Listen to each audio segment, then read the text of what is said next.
Good afternoon and welcome to the Midday News for Wednesday, May 27. I am Carrie Simpson. Here's what we have in the bulletin. Former Police Commissioner Major General Antony Anderson appointed CEO of NaRRA. Hurricane victims still without relief assistance.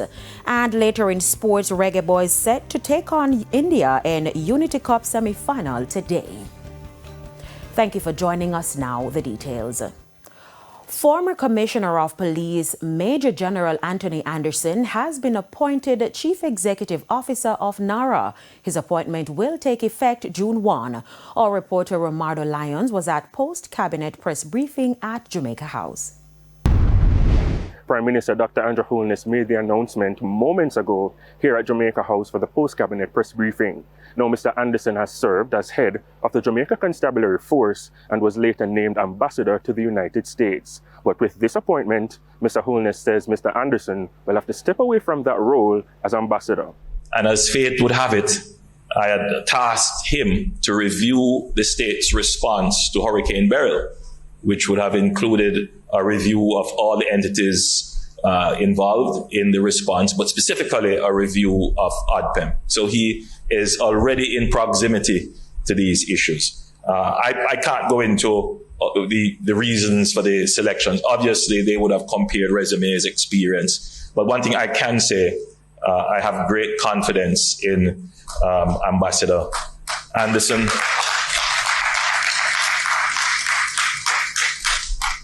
He would obviously have great skills in leading national institutions. He led two of the most important institutions in Jamaica, the JDF and the JCF. In both instances, he would have designed and implemented transformational programs in both institutions. Mr. Holness said there were 85 applications for the post. That number was narrowed down to 7, 3 applications from Jamaica and 4 from international applicants. He would have the confidence of the partners and stakeholders that would be critical for the success of NaRRA. So this appointment would necessitate some adjustments. We will keep you up to date as to the changes that would have to be made. I had a brief discussion with Tony last evening, and I welcomed him.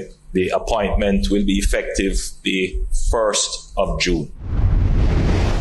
With dozens of Hurricane Melissa victims claiming they are yet to receive assistance from the state, the Ministry of Labour and Social Security says a process of reassessment has begun. Addressing the Public Accounts Committee, PAC, Permanent Secretary in the Ministry of Labour and Social Security, Dion Jennings, says this will include a series of consultation in parishes hardest hit by Hurricane Melissa.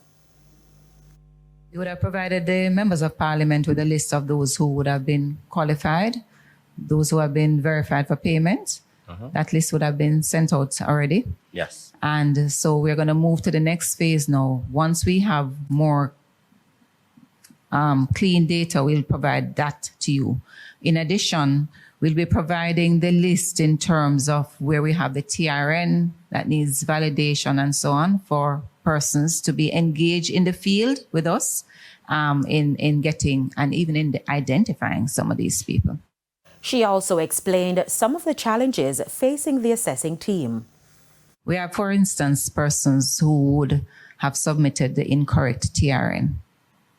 And maybe under the pressure, being involved in a traumatic experience like that, they gave us the first name, but the last name spelled incorrectly, which would come up as a mismatched TRN, for example. So those are some persons who didn't add their maiden name, and the information on the TAG would include that kind of information, which would make them. So those are some of the things we're trying to fix. Jamaica has signed a bilateral agreement with Ghana aimed at addressing shortages in the country's health sector through the temporary deployment of Ghanaian nurses and doctors. The 4-year Memorandum of Understanding was announced on Wednesday by the Minister of Health and Wellness. An MOU with Ghana around the recruitment and deployment of healthcare workers from Ghana into Jamaica to fill the gaps that we have that we can't fill through local Jamaicans being employed. It's very historic. You may recall that I announced in my sectorial that we had signed MOUs with Philippines, India, Nigeria, and Ghana. The technical details of those have been worked out, which is why I'm here. What will this mean in the short term? In the short term, it means that we will see the commencement of special areas where we have shortages being advertised for initial screening and recruitment, some of that online involving our people. We select these persons, then they will come into Jamaica, Minister of Health, and be deployed. The Minister of Health has said that he's giving us a month, giving his people a month or so to pull together the numbers that we need. Ghana has an excess of healthcare workers. We have a shortage. And so the collaboration is natural. So I would say within the next 1 to 2 months, we're going to see the manifestations of this MOU. To other news, a man is dead and 5 others injured following a 2-vehicle collision along the Park Main Road in St. Elizabeth.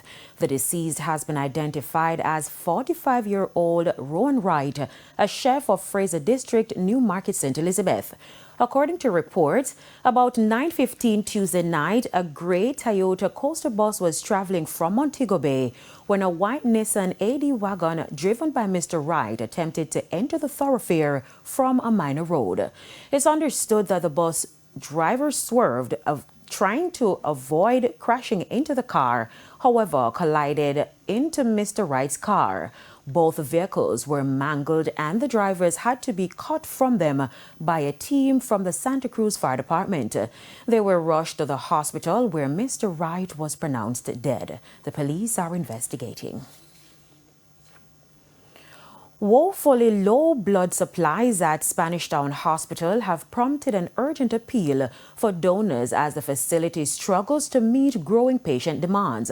Officials say the hospital manages a high number of accident and emergency cases daily, in addition to patients with other medical conditions requiring blood transfusions and treatment. In response, the hospital is staging a blood drive and is urging members of the public to support the effort and to help save lives. Everyday patients in surgery, cancer treatment, and emergency care depend upon blood donors to survive. In those moments, your donation becomes life. Regular blood donors play a very critical role in ensuring that our hospitals are prepared for emergencies. Please join us on Saturday, June 20, 9 a.m. to 3 p.m. at the Spanish Town Hospital Blood Collection Center by the lab. We will be celebrating 4 years of saving lives together. One blood donation takes just under 20 minutes and it can save up to 3 lives. It is safe, it is handled by trained staff, and blood can't be made any other way. If you are healthy, please come on out and donate blood. Bring your friends, bring your family. Be the reason someone gets a second chance.